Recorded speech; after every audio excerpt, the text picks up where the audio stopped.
kan zirdona nia chiar chu ani to a ola chuan khochak bial fang chuak zeta apol vakorin khua lan khan FSC khua chu a thlenga atiani FSC khua hi chu khothang lam pangania khochak lam afang chuak zeta ti khan antioke khua tangan chu khan thang lam hoin tarsa khochak lam ho tarsa khuate derbe khuate lustra khuate ikanian khuate pisidiara ma antioke khuate kha an fangle zung zung ani in allanga chumizo chuan khothang lam panin FSC khua Asia Minor kanti Galatia rambial chung aniang chu kami Asia Minor ram khothang lampang tui kam rula khua FSC khua kha azukluta ani etatang hian marlama Smyrna te Pergamum te Troas khua te aum zelani kha chu FSC chu map kanen chuan Asia Minor kan ti mai kami khothang lam tu pui kama kha ani chun mi kho chuan an lut le ta ani chuda chuan zirtir ho tu te emo amu a tini tin chung zirtir ho amu kha chu Christian te tina ne ring tu te tina nia an omdan le an Pathian thu riat dan an en khan Thiltih chian ngai omin aria ni turani inrin tirlai khan tharau thiang limin changem atia hei zona poi motak mai nia Lal Isua Krista ming chukria in ring tu simna baptisma te chun lo chang to in Isua kha an rin dan kha ala puitling tok lo tharau thiang lim pek poka an lo la chang ve chi alo ani ti kha hela hian alo lang ta ni changlo tharau thiang lim om ti reng hriat pokan hrelo antia Pathian Thupui don son dan reng a hian atan ti ra hi chuan kim tok lova don san ol khop mai ti hei hian atilangani eng baptis ngai angen chan an ti khan zona baptisma kan changani antia an hantia ta chuan ani chuan zirhona baptisma kha simna baptisma nia zirhona kha chuan miron zi tu turi suwa chu in laring turani ti in simna baptisma ina baptist thina ni kha anti ani heng ring tu te hi zirhona zui tu zirhona baptisma lo chang tu te kha aninge mai ma se zirhona na akong abu sai kanunga local tur Lal Isua Krista Khawvel chandam tu Pathian baram no Khawvel sol kalpui tu tur so ti kha an laring fam kim lo ani ti hela hian alo lang ta an mani point anin soyang hian chutiangan han hriat vele chuan Isua mingin baptisma an changta ani zirhona baptisma an chang zeta chumizo chuan Isua mingin baptisma an changta ani hei hi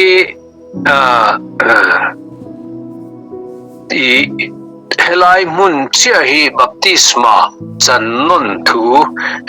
ziana ani mange tepo then kha chuan an ti ani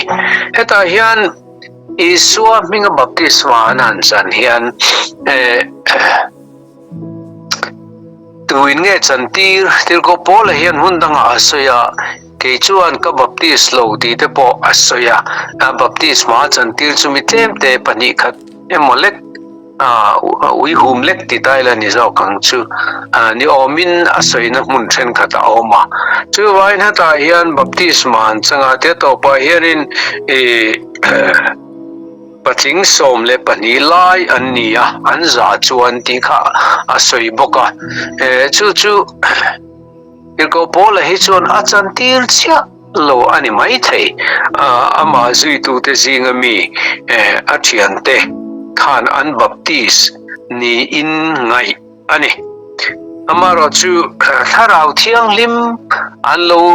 chan theina tur khan polan an chunga akutanga ta tharau thiang lim chu an chunga lo thleng ta ti chuan tong hriat lo tein thu an soya pathian thu po an hril ta an za chuan patling sawm le pani lai an ni atia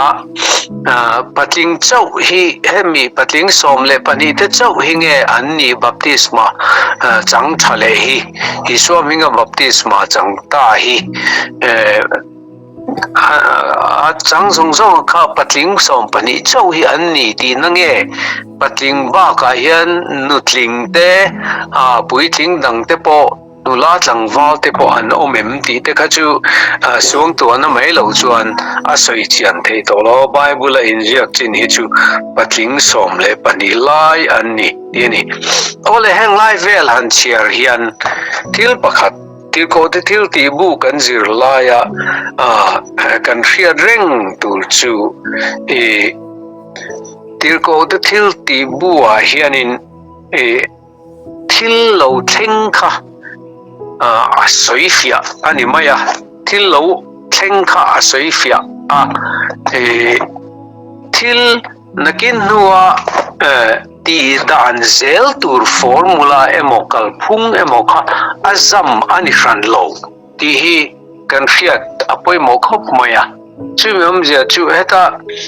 baptisma chan chungchanga te isua ming ti te nakina pale fa pale tharau thiang lim ming ti te haloni chota zela tin heta hian zirhona baptisma chau in changa afam kim lo isua mingin baptisma chan tur anti le ang chi te khang kha thil thleng an ami te azir khan khang ring thar te om dan le an tharau din mun azir khan khami mamo nakha anti sozel dinani maya nakin nu zela baptisma chandan tur emo tharau thiang lim chandan tur emo aron zam anilo chu sap thong chona chiang em maya Tirhkohte Thiltih hi hemi Chanchin han chi sia choreng reng hi descriptive rilfiana thil thleng soina ani maya prescriptive nakin zela ti hetiang hian ti zelang che u ti lampang kha asoi tumani love anti ani ten history bu ania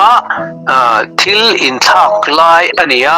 ko hran ding tir ti khan alo dang lam chho ve zela ko hran ti dan po alo dang lam chho ve zela thurin chungchanga te po helaya hianin zam chua te chiam po alani manglo thil lo thleng kha pathian tharau thiang limin a hun lai na a tho dan kha aron soi fi ani mai ti in an soi thin ani chu wangin hey tharau thiang lim lo thlen dan le baptisma chan thu po hi mun thlen khata chuan baptisma an chan khan tharau thiang lim an nei ngal maya mase mun thlen khata chuan baptisma an chan khan tharau thiang lim an chang ngal mai lo ani tin mun thlen khata chuan tharau thiang lim an chang phota chuta baptisma an chang le chau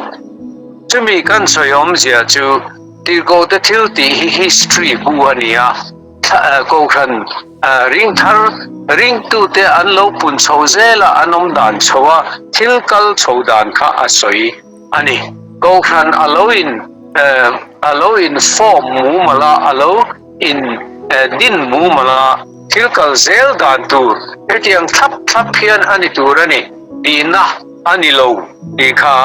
kan lo chin sia cha a thakop mai tin heta po hian trong hriat lo tein thu an soya ti kha tharau thiang lim an chunga lo thleng ta ti chuan trong hriat lo tein thu an soya an ti hi khalaya thil thleng a soi fiana kha ani maya tharau thiang lim chan chuan trong hriat lo trong ngei tur ti na lam ani lo ti na ni chu in trong hriat lo hi tharau thiang lim chan chin chiana ber ani ina po ani lo ina ani tharau thiang lim nei trong hriat lo nei lem lo tam tak awm theia tin trong hriat lo nei po tharau thiang lim chang lem lo te po awm thei bok ani ti po a chiang chho zel don ani chu wangin helaya Thiltih han zia hi ani dan zel tur soina chu tiang chuan ani tur ani ti a kal phung zam na ani lo ti kan hriat a poimo ani tin helaya pechon tong hriat lo thu lo lang hi Tirhkohte Thiltih bua tong hriat lo soina nu nung berani tiani anu zela chuan soipo a lo zui to lo ti nani chu tia kan han sei wang chon tong hriat lo kan soi ne pe mo tong hriat lo kan ngai ne pe mo ti nani lo ma se tharau thiang lim chang tu chon tong hriat lo anei nge turani ti inzir tir na turani lo ti kha kan soi chiang du ani ti chuan pola chu ama ti chin danang bukhan in khom na ina alu thina thathum lai huai takin zudate sunagoga khan huai takin Pathian thu arhila Pathian ram chungchang thu mi asoi puya ati mama asoi puya hanti han arhila hanti mai ni lovin a council ani be rome Bible study ani puya te po ti la aswal tampuin karing lo mi a khem thuthi ati khem thu ti hi mang zau chumi omzia chu mi ril ru ane thi Pathian thu patengan soi khan thu thung lai lui thu mang khan Isua khap Messi ani ti kha asoi ber thin chu ania Lal Isua kha chandam tu dik takani ti kha asoya an thin lung ane thin an ril ru amina kan ring turin anron ding chuak thin anron chuak thin ina ani a them thu anti nima sela om letani a then anti mo an oi du lova mi pui ma a kong chu an soi chiat vele chuan ani chuan an ma ni akal sana ati kong chu an soi chiat vele then khatianga an riru a min thei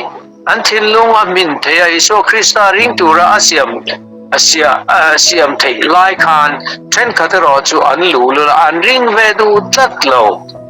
chu mai pon lovin kong chu an soi chiat vele ti kong ti hadan ke pui amanga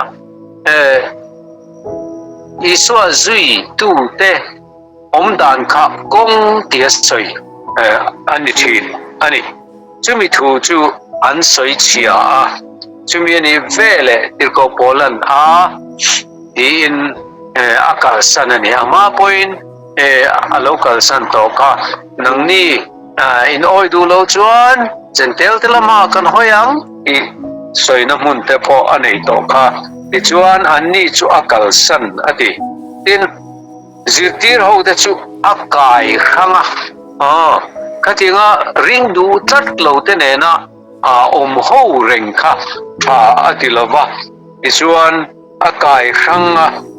nitin turana zirtina ina mi anial thina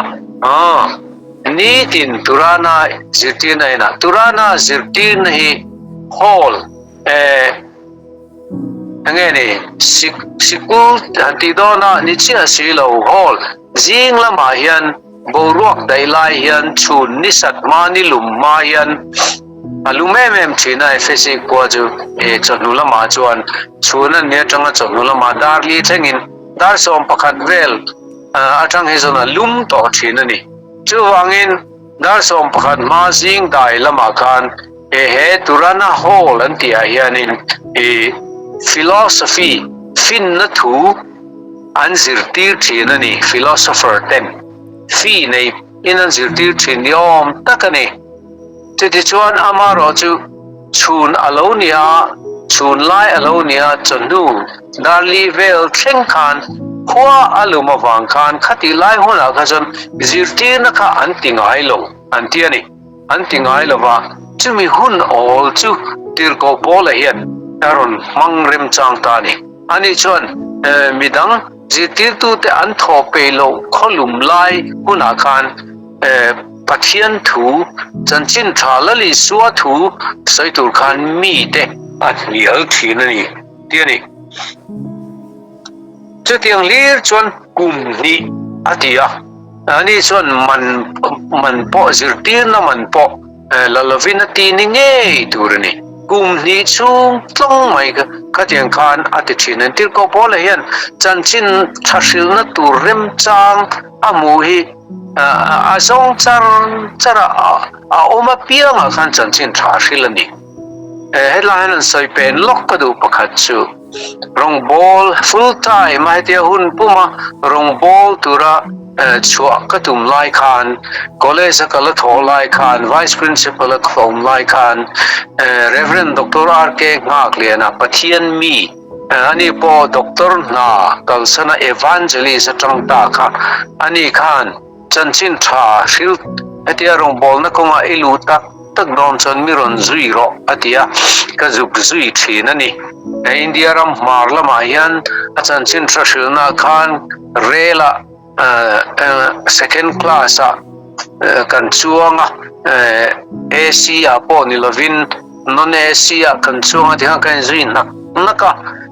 chutiang rela kan han chon lai khan zona pakhat Mizo ta Tirhkohte kha engin nge tilo berthin ifiem atia chuan kawan soi thiam mai lo ve chuan kawa hre mai lo ve katia ama bok khan min thril le Tirhkohte lom na ti sang berthin chu Chanchin Tha hril na rem chang amu kha ani ati Chanchin Tha hril na rem chang amu hi alom na ti sang bertu ani ati ani chu ka hreng mai helaya po hian turana hola hian zing dai boruak num lain Khawvel fin na zirin zirtir tu hrangin an zirtir thina ma se khua alo luma chuti lai huna chon tu man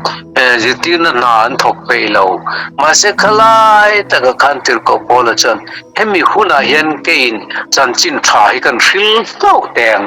ati thin ninge in alang chu kan ngai tu po hian angai nom khati Tirhkohte that nem ngai je hi hreom po apoi salo kholum hreom po mi tho pe lo lain Chanchin Tha ashil ngat mai chu hey ni lai chu tiang chuan ati Asia rama zong zuda tele Greek te point lalpa thu chu an hreta hiala khatia pola thanem ngai na awang khan Asia rama zuda tele Greek ten lalpa thu an hriat pha ani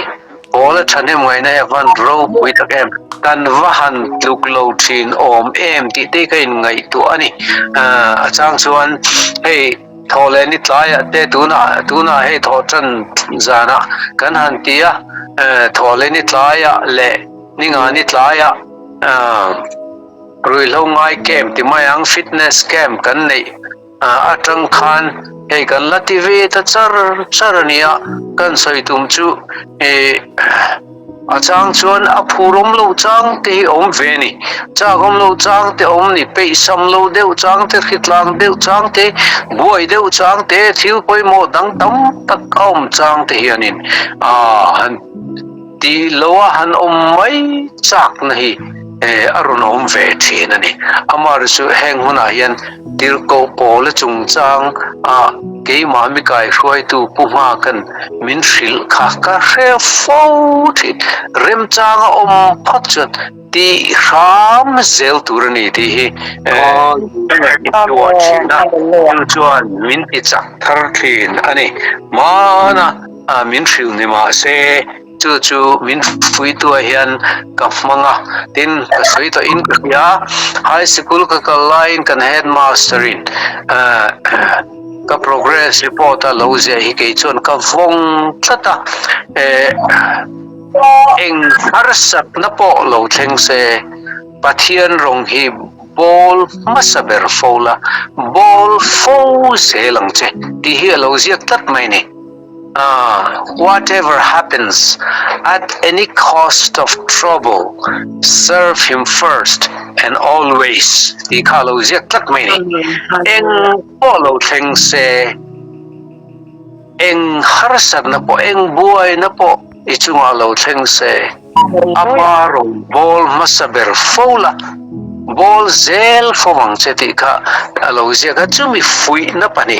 min enkol tu la min kai hroi tu te na min fui na hi ta thin lunga hen a re thingai lawa chu wangin har satna a om don po hian har satna nuai ka om chang po hian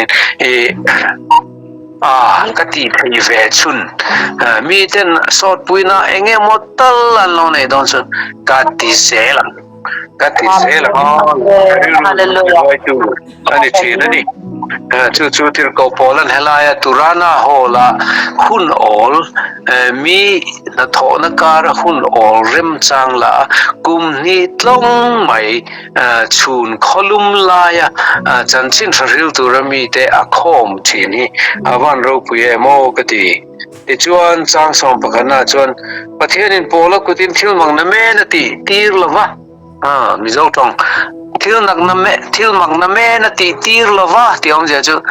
thil mak na tam tak ati tira ti na ni na men ti le atopa lova ti a zom hi Mizo tong kalphung tong un ti mayang ania ke ni thang tar ta fiat thiam dan zong chen kan soi don chen thil mak na men lo ati tira ti na aniang chu thil mak tlem te ni lo tam tak ati tira ti na ni ti chuan ataksa ata in hrung na puan te emo fen thu te emo dam lo te ne na ron an run kenga an na te are thina an ko chunga taram hoi te po an chuak thina Pathian tharau thiang lim til ti theina na bola an thuam na sat sei amakani tiro kan dam lovin dam doi tha te kan e thina dam doi chak te kan e thina tin dam local lovin in ven na te covid license covid la ka in ven na te kan in chiwa ten kan vaccine te kan lani kha tiro ma se heng hun lai til ko bolat Pathian thara venan man tak tak chon enge ni ataksa ata in hruk na puan fen thua anne na anron kenga no anne na anron kenga anna te re thi khang kha lo Tawngtai sak nge tin nge lo ti chu asoi lo helai hian an ko chunga ram hoi te chuak thi Pathian tharau thiang limin amman phot chuan thil mol te po Thiltih theia Pathian in san Tirhkohte ti achia khup ne kero hey fen thua te in hrung na puan te emo ataksa ataka an han kinga dam lo ne na an kinga an lo dam zel ramoi pai ne na an han kinga an lo chuak zel ramoi ma Pathian tharau thiang lim man ruai van nga tak ema chu vai in hrung na puan te amang theia fen thua te amang the ri chuan nang le ke hi Pathian ma in sit mai tur kan vani lo em ti khami ngai to tin ta yang thil dom le thil ho thil tom le thil ho kha tharau thiang lim na mang du di chan nang le ke hi Pathian tharau thiang lim hian min mang du ti hi kan ngai to avan poi mo em tiru chu kan soi kual lok ani chu anu ador le hian thiam zuar vak zuda tu tenemo an polan athu tlanga pui chini so mingin kan vowa che tin ram hoi pai che chunga lal pai so ming an lam vei thina thiam zuara vak doi thiam magician anti thil sei lok thei te thil han cham phol chin te man ro chi hrang ne na I te ne na thil mak han ti chin te mo thil mak sak tak thil han ti chin te le chang chun an lo so pui ve chin te poni ma na ram hoi na to te poni ma na ram hoi chun sarau theng lim na to hi lemin na ti ve thei chu wangin chutiang ang chuan heng hi ho hian sum mu nan ayan ena den khanan thiam thil kha man ro chi hrangin an ti ve thin ani khatiang zirna bu te kha bu cha pui te mayang an nei thin an yo me le khajial bu khatiang khan polan na isua minga ramhoi te an no cho dam lo te an ti dam khan isua ming kham magic angan lo ngai ni chu isua ming kham magic angan ngaya isua ming kha an lo lam ve thin an lo lam ve thin ani chu an lam ve thin na ti ta lom bible ya judami pui thiam lal pakhat skeva chuan chutiang ti ve thin fapa pasari ane fapa zong te ka khatianga sum siam kan lo ti thin ani chu nima selaram hoi nan hena isu ko ye polo po ko he nang ni ro chutunge mo inni le ati achama adera isu minglo mang veringot kan anhantia summu na turkan anhantia ta chon ram hoi khan ram hoi ako chunga omna mihing kaltlang khan neng chu tu tenge ni isu ka hia pola po ka hia isu ka oi demai ram hoi pon isu a oi thei thil ma kang reng deu ni tiro ram hoi ten isu hi pathian fapa ani lo an tingam reng leine an oi lo pathian fapa ni te an oi lo tu mundang apo kan muka tu na min sai saturin lokalemi ten ti mai kha mo an chiang khomai la le so an oi chiang khomai pola po ka hria nang ni tunge mo ni fele te chuti mai po chu du to lovin aron zuana ati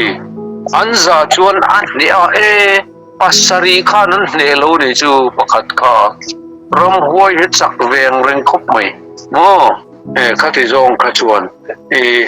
krista tel lo chuan tharau thiang lim thil ti thena ne na ma chon lo chuan a chak ve khop mai chuan aron luana an ni angam ta zofa chuan chumi in ta chu saruak le in hliamin